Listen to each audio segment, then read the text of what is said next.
So hello students, how are you? Fine.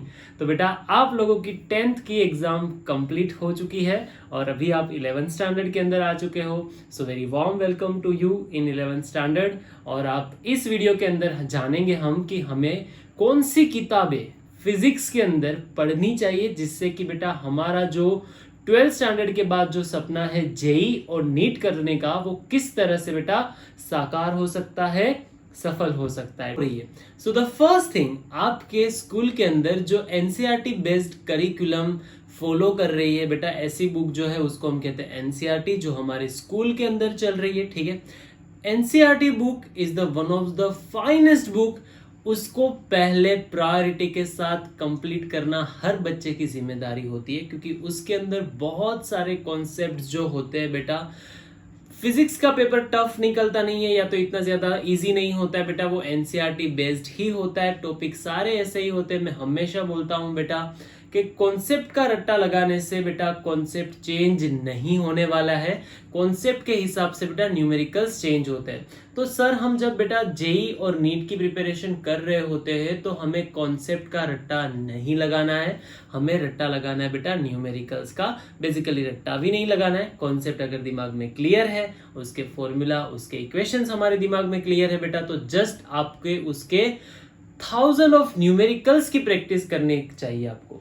तो वो कैसे करेंगे और कौन सी ऐसी किताबें हैं जहां से मुझे ये सारी चीजें सर एक जगह पे मिल सकती है, तो आज इस वीडियो लेक्चर के अंदर मैं आपको ऐसी 4 बुक रिकमेंडेड करूंगा, या तो मैं 4 बुक आपको ऐसी सजेस्ट करूंगा जिसको आप पढ़ के बेटा अपने न्यूमेरिकल पावर को कैसे सोल्व करेंगे, या तो न्यूमेरिकल पावर जो है बेटा सोल्व करने का वो किस तरह से इंक्रीज करेंगे, उसके बारे में पढ़ेंगे।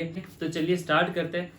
द फर्स्ट बुक आप लोगों ने देखा है बेटा, वो है बेटा एच.सी. वर्मा के वॉल्यूम्स। ठीक है, हर बच्चा जेई कर रहा है या तो नीट कर रहा है। मेरे पास 3 मॉड्यूल है, ठीक है, उसमें से 2 कॉमन है। ठीक है, जैसे कि ये कॉन्सेप्ट ऑफ फिजिक्स 2 है, वॉल्यूम 2 है, और वो भी ये भी सेम एडिशन है। ठीक है, मैंने दोनों खरीदे थे।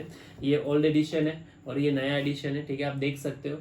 सो बेसिकली वॉल्यूम्स जो है बेटा, मैं ऐसा बोलना चाहता हूँ कि आपके एनसीईआरटी के अंदर थोड़ी बहुत कॉम्प्लेक्स जो इंग्लिश है वो यूज करी हुई है। ठीक है, उसके अंदर इतने ज्यादा एग्जांपल्स हम नहीं देते एनसीईआरटी के अंदर, क्योंकि अगर इतने ज्यादा एग्जांपल्स हमने दिए तो वो बुक बेटा इतनी नहीं रहेगी, इतनी हो जाएगी। ठीक है, तो हमने क्या किया, हमने रेफरेंस बुक पढ़ना स्टार्ट किया। रेफरेंस बुक के अंदर बेटा बेस्ट एडवांटेज ये होता है कि आपको इजी वे में किस तरह से समझाया जा सकता है वो लिखा होता है।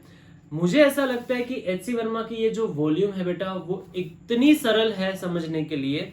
जस्ट आपको उसको एक बार समझ में ना आए तो 2 बार पढ़ना है, 3 बार पढ़ना है। अगर आप सेल्फ स्टडी के ऊपर ज्यादा बिलीव करते हो बेटा, तो जस्ट आपको बेटा ये थियरी पढ़नी है।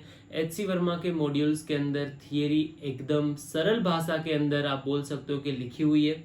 मेन एडवांटेज मुझे ऐसा लगता है बेटा कि अगर इन 1995 टू 2001 के बीच में, 90s के और 2001 के बीच में, ठीक है, जब ये किताब बाहर आई थी तब इसके अंदर आईआईटी में से काफ़ी सारे क्वेश्चंस पूछे गए हैं। कॉन्सेप्ट सेम रहा हुआ है। ठीक है, तो कॉन्सेप्ट तो एक बार पढ़ लिया, लेकिन अगर आपको बेटा नंबर ऑफ क्वेश्चन आंसर चाहिए तो ये किताब आपके लिए बेस्ट किताब है। ठीक है, इसके अंदर 2 पार्ट के अंदर आप जा सकते हो। पहली चीज़ ये होती है कि इसके अंदर लेवल 1 जिसको आप बोल लो, ठीक है, लेवल 1 लेवल 2 ऐसा दिया नहीं है। ठीक है, लेकिन अकॉर्डिंग टू मी ऐसा होता है कि पहले ऐसे क्वेश्चंस मिलेंगे जिसके अंदर एक ही आंसर सही होगा। ठीक है, ए बी सी डी, उसके अंदर से कोई भी एक आंसर सही होगा।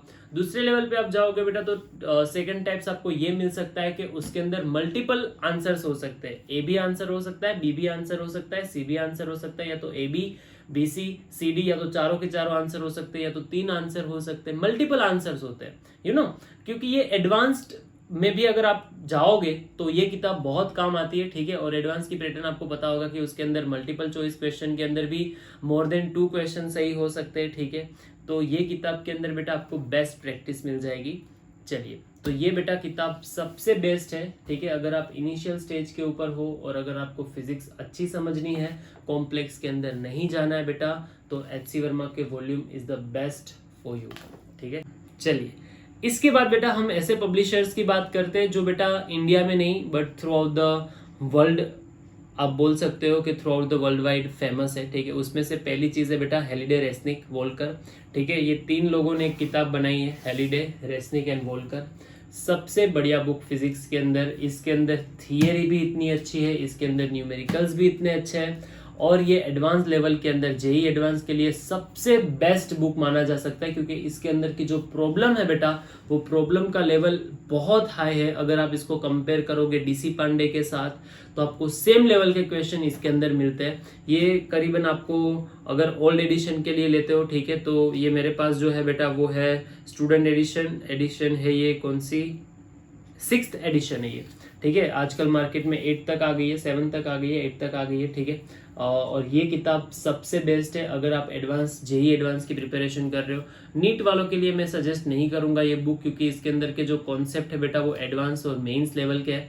अगर आप नीट कर रहे हो, ठीक है, तो आपके लिए फिलहाल वॉल्यूम्स सबसे बेस्ट है, और उसके हिसाब से बेटा आप जो न्यूमेरिकल की प्रैक्टिस करोगे, ठीक है, आप कोई भी इंस्टीट्यूट के अंदर जा रहे हो या तो आप कोई कोचिंग वगैरह के अंदर जा रहे हो, ठीक है, तो उसके वहां से आपको जो भी डीपीपीज मिल रही है, जो भी आपको अकॉर्डिंग टू नीट और अकॉर्डिंग टू जेई क्वेश्चंस मिल रहे हैं, उसको पहले ट्राई करो सोल्व करने की, और उसके साथ साथ कोई एक किताब के ऊपर ट्रस्ट रखो, ठीक है। बच्चा यहाँ पे आके बहुत सारी किताबों को बेटा देखने लगता है और फिर हो जाता है कंफ्यूज कि मैं ये बुक पढूं, ये बुक पढूं या तो ये बुक पढूं।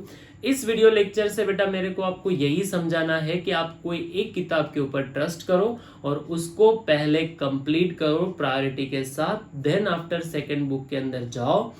तब तक बेटा अपने आप से मोर देन 17 एक एक सब्जेक्ट के क्वेश्चन करो हर रोज। जैसे कि मान लो आज फिजिक्स के अंदर, केमिस्ट्री के अंदर, और अगर आप नीट से हो तो बायोलॉजी के अंदर 15-15 क्वेश्चन किए तो भी आपके 45 क्वेश्चन दिन से बनते हैं। मैं ये इनिशियल लेवल की बात कर रहा हूँ, क्योंकि आपको 10th स्टैंडर्ड के बाद जस्ट 11th के अंदर एंटर हुए हो, ठीक है। आपको इतने ज़्यादा न्यूमेरिकल सोल्व करने की आदत नहीं है फिजिक्स के अंदर। प्रीवियस क्लास 10th के अंदर तो आपने लाइट, रेजिस्टेंस, ये सारी चीज़ों के अंदर निकाले ही होंगे फॉर्मूला वगैरह। लेकिन अभी के लिए इनिशियल स्टेज के ऊपर रोज के 15 क्वेश्चंस तो आपको करने चाहिए, और धीरे धीरे इस नंबर को बढ़ाना चाहिए, ठीक है। और नंबर कितना बढ़ना चाहिए, तो बेटा नंबर जब तक आपकी एग्जाम नहीं आती तब तक ये नंबर करीब करीब एक एक क्वेश्चन और एक एक सब्जेक्ट को सोल्व करो बेटा, और एक सब्जेक्ट के लिए आपको मिनिमम 70 दैट मीन्स 70 क्वेश्चंस तो क्वेश्चन आंसर तो करने ही चाहिए। दैट मीन्स अराउंड 200 न्यूमेरिकल्स आपको रोज के करने चाहिए होंगे। फिजिक्स, केमिस्ट्री, मैथ्स, आइदर अगर आप बायोलॉजी से हो बेटा तो भी आपको 200 जितने क्वेश्चंस तो करने चाहिए, जिससे कि आपका स्कोर जो है, ठीक है, वो एक मेंटेन रहेगा, ठीक है। फिर आप एनालाइज कर सकते हो कोचिंग में अगर जाते हो तो आपका जो टेस्ट पेपर वगैरह सब कुछ होगा, ठीक है, वो भी आपको अच्छे से गाइड कर सकता है कि आपकी कहाँ कहाँ लेकिंग हुई है। तो चलिए, ये होती है बेटा सेकेंड बुक की बात। देन आफ्टर बेटा हम जाते हैं थर्ड बुक के अंदर, और जो थर्ड बुक है वो सबसे बेस्ट मेरे पास है आरपी फेनमैन के लेक्चर है, ठीक है, lectures on physics by RP Feynman एक बहुत बोल सकते हैं कि एक अच्छे साइंटिस्ट थे, अच्छे टीचर्स थे, ठीक है। ऐसे टीचर थे जो बेटा जो क्लास 5th के अंदर है, क्लास 7th के अंदर है, उसको भी बेटा ये क्वांटम फिजिक्स पढ़ा सकते हैं, उतना पावर है, ठीक है, इसके अंदर। अभी हमारे बीच में नहीं है, लेकिन ये किताब सबसे बेस्ट मेरे को इसीलिए लगती है क्योंकि बेटा इसके अंदर जो थियरी कनेक्ट करी गई है आपके रियल वर्ल्ड के साथ, और आप सोच भी नहीं सकते कि ऐसी थियरीज जो है, ठीक है, जो एक थियरी जो है बेटा वो कहीं और जाके अटैच्ड होती है, ठीक है, जिसका अभी आपके एनसीईआरटी में कोई लेना देना नहीं है। एक चैप्टर और पूरा 7 चैप्टर या तो 8 चैप्टर, वही चैप्टर्स की थियरी बेटा कहीं ना कहीं कनेक्ट होती है। फिजिक्स जो है बेटा वो नेचर है, मैंने पहले ही बोला हुआ है, बहुत बार बोलता हूँ कि फिजिक्स एक नेचर है, आपकी आसपास की दुनिया है, ठीक है। और आरपी फेनमैन ने इस बुक के अंदर वो प्रूव किया हुआ है, ठीक है। कुछ ऐसी थियरीज उसने इसके अंदर डाली हुई है जिसको आपको लग सकता है कि ये थियरी का कोई लेना देना नहीं है, लेकिन कहीं ना कहीं ये बेटा कनेक्ट होती है। RP Feynman one of the greatest scientist, okay. और इसकी ये किताब मेरे को बहुत अच्छी लगती है, ये आप जरूर ट्राई कर सकते हो। लेकिन अगर आपको थियोरेटिकल फिजिक्स पढ़ना है तो जेई और नीट करनी है बेटा, तो ये ऐसी बुक का कोई काम नहीं है, ठीक है। ये बुक सिर्फ और सिर्फ आपका थियोरेटिकल पावर, फिजिक्स के अंदर अगर आप प्यार करते हो फिजिक्स से बेटा तो डीप नॉलेज के लिए ये बुक बेस्ट है, ठीक है। मैं सजेस्ट करूंगा कि अगर आपको थियोरेटिकल फिजिक्स पढ़ना है या तो कुछ थियरीज आपको बाय हार्ट पढ़नी है, ठीक है, तो डेफिनेटली आप इस बुक के अंदर जा सकते हो, ठीक है। चलिए, तो ये हो गई हमारी 3 बुक, और last but not the list ठीक है। ये हमारी सबसे प्यारी किताब, ठीक है, जो मेरे दिल के बहुत करीब है, ठीक है। ये अरिहंत की बेटा किताब है। इस किताब के अंदर 11th 12th दोनों आ गया है with the previous year questions paper. Yes, इसके अंदर बेटा प्रीवियस 10 ईयर के क्वेश्चंस है इस अरिहंत के बुक के अंदर। और अरिहंत बुक पहले से ही बहुत कारगर रही हुई है। जैसे कि पहले जेई के पहले जो AI EEE आता था, उसके अंदर भी अरिहंत बहुत फॉलो करी गई है बच्चों के द्वारा, और बच्चों के अच्छे मार्क्स भी आए हैं, ठीक है, AI EEE के अंदर।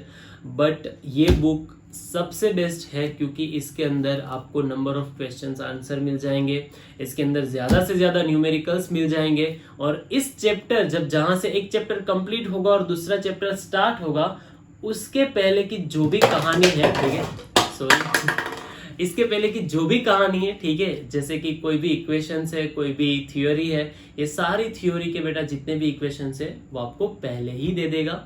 तो यानी कि आपको 1 शॉट्स के अंदर सारी चीज़ें क्लियर हो जाएगी, ठीक है। लेकिन हाँ, अगर आप पहले ही मैं बोल देता हूँ बेटा कि NCERT है, उसको तो मस्ट फॉलो करना है, देन आफ्टर ये सारी चीज़ें आपको यूज़ में लेनी है, ठीक है।